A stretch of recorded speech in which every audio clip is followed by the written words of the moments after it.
astronauts to the moon. Una de las preguntas más habituales que se hace a la gente que duda de la forma de la Tierra esférica es la que dice así: ¿por qué nos mentirían? Y es obvio, ¿qué tipo de finalidad puede tener alguien que te miente sobre el lugar sobre el que vives, sobre el que pisas? Para ello, vamos a empezar la investigación en el año 1946, justo después del final del conflicto mundial, ya que se empiezan a realizar operaciones en la Antártida bajo el nombre de Operación High Jump.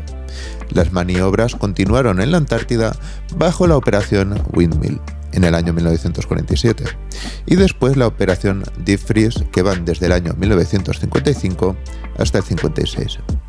Justo después de todo esto, en enero del año 1957, fue invitado a una entrevista el almirante Richard E. Byrd en el programa llamado Longines Chronoscope. En dicha entrevista afirma haber explorado una zona del tamaño de Estados Unidos, más allá de la Antártida, y todo ello rico en recursos.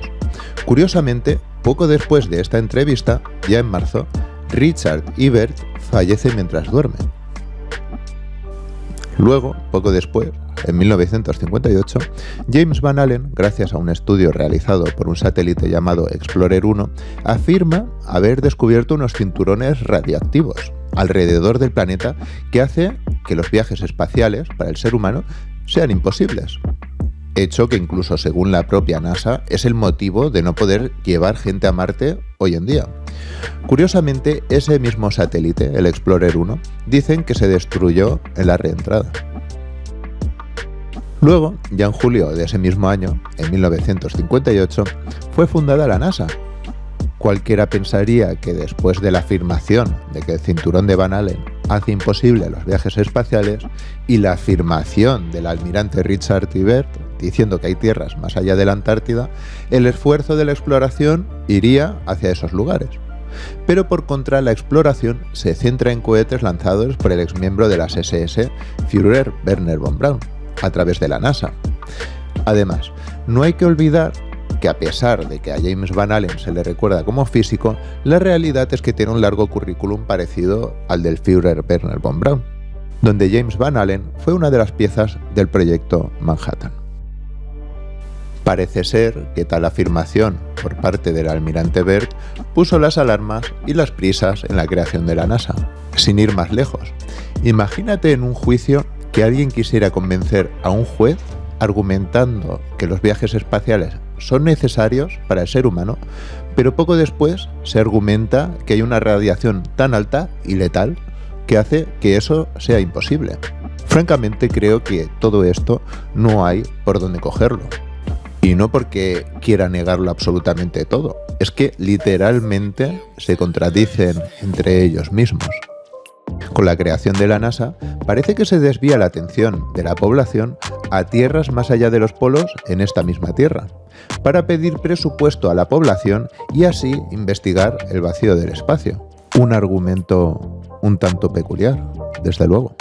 Poco después, se crea el Tratado Antártico, limitando la exploración de este territorio con permisos especiales. De hecho, lo pudimos observar en el vídeo de Destino Final Antártida, donde el joven navegante noruego Jarl Andhøy no solo perdió su tripulación en la Antártida cuando se adentró en lo más profundo de este continente, sino que dijo que literalmente se exige un seguro para esta zona que no existe y nadie otorga, y que, como él mismo dijo, es una forma de prohibir el acceso. Siguiendo esta cronología, después del Tratado Antártico y a pesar de las afirmaciones de que es imposible aterrizar gente en la Luna debido al cinturón de Van Allen, en 1969 hacen creer a la población que 3 personas atraviesan el cinturón de Van Allen para pisar la Luna. Poniendo sobre una balanza todos los datos y viendo la posibilidad de tener tierras más allá de los polos, se puede deducir que el falso alunizaje era necesario para enseñar las primeras fotos de la Tierra esférica. Fotos no tan solo sospechosas, sino llegaría a decir cómicas, donde una persona mínimamente despierta vería que los ángulos de las sombras no solo no concuerdan, sino que demuestran una composición de fotografías. Eso quiere decir que el aterrizaje en la Luna no fue lo único falso, sino toda la misión, incluyendo las fotos, o mejor dicho, composiciones de la Tierra esférica. El aterrizaje no fue la piedra angular de la misión, sino el caballo de Troya para cambiar la visión para siempre del ser humano de la Tierra, y así hacerle creer que no hay nada más que explorar. Esta forma de la Tierra no solo está diciendo que la exploración a nuevos mundos deja de existir a través de la navegación, sino el fin de nuestra exploración como ser humano, teniendo que encomendarnos a una élite que tiene al ser humano en un continuo estado de shock. La forma esférica de la Tierra es una forma de control, y esa forma de control para ellos sirve de maravilla, tanto por el lado económico como por su efectividad, ya que metiendo a esos miles de millones de personas en su subconsciente desde pequeños que viven en una esfera, jamás tendrán la inquietud de explorar nuevas tierras. Se puede llegar a decir que la población puede ser su propia carcelera, e incluso llegar a defender ese mismo modelo sin saber que están defendiendo un método de control. Un sistema además que no tiene vallas ni rejas, que tan solo están impuestas en la mente de la gente. Si bien la creencia de que la prohibición de ir más allá de las tierras antárticas es la prohibición de ir a nuevas tierras, también hay gente que cree que todo esto es debido a un domo, o que vivimos dentro de un sistema cerrado. Y razones no les falta, ya que después del Tratado Antártico se realizó la famosa Operación Fishbowl, donde quedó claro que nada puede salir de este lugar hacia el espacio, ya que todas las pruebas nucleares para romper o atravesar la parte superior de nuestra Tierra fue en vano, independientemente tanto de la fuerza o de la potencia de los cohetes, además corroborando que el viaje espacial es un completo fraude. Pregúntate esto por un momento. ¿Qué es más fácil? ¿Hacer un escenario grande y hacer creer a la gente que viven en un lugar pequeño? ¿O hacer un escenario pequeño y hacer a la gente creer en un espacio infinito? Además, Richard Tibert es un reconocido maestro francmasón de la logia Order of the Penguin en la Antártica. Esto abre una cuestión muy importante. ¿Por qué dijo que habían tierras más allá? Y además ricas en recursos.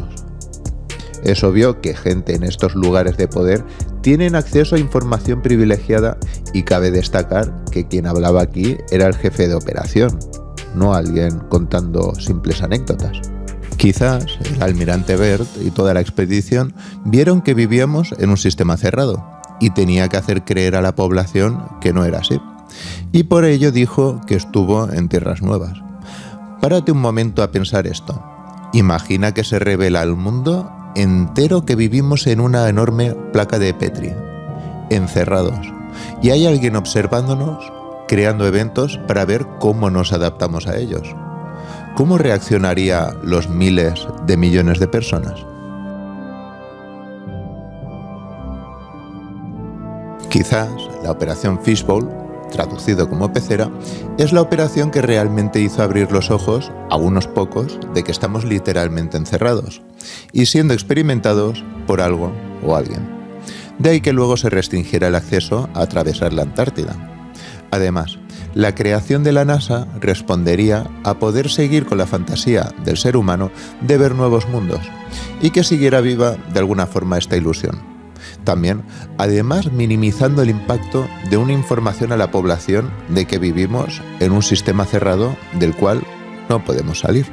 Tirando de hemeroteca, podemos ver que tras el falso alunizaje, Neil Armstrong en una entrevista con Patrick Moore desvía la atención de la Antártida diciendo que la Luna es un lugar mucho más habitable que la Antártida. Fijaros bien. Although certainly there's the problem of the environment, the vacuum, and the high and low temperatures of day and night, still in many ways it's more hospitable than Antarctica might be. ¿Por qué hizo esta comparativa? Desvía la atención de la Antártida indicando que la Luna es mucho más habitable que la Antártida, debido al poco viento que hay en la misma. Está claro que está desviando la atención de algo que han descubierto y que no quiere que nadie investigue, apartando el interés de la Antártida sin nadie siquiera haberle preguntado. ¿Es contrario pensar en un sistema cerrado con tierras más allá de los polos? Quizás no tanto. Podemos vivir bajo un domo y haber más seres fuera de él. La operación Fishbowl lo que sí demuestra es algo. Hacia arriba quizás sí es el final, que es precisamente donde nos desvían la atención con viajes espaciales. Las tierras las tenemos tanto al norte como al sur, al este y al oeste. De hecho, en la película de Truman vemos que el protagonista vivía en un sistema cerrado, artificial, pero ese domo estaba dentro de una ciudad con cientos de miles de personas alrededor sin el protagonista siquiera saberlo. ¿Qué pasó con Richard y Bert? Fallecer durmiendo poco después de estas afirmaciones me parece cuanto menos curioso.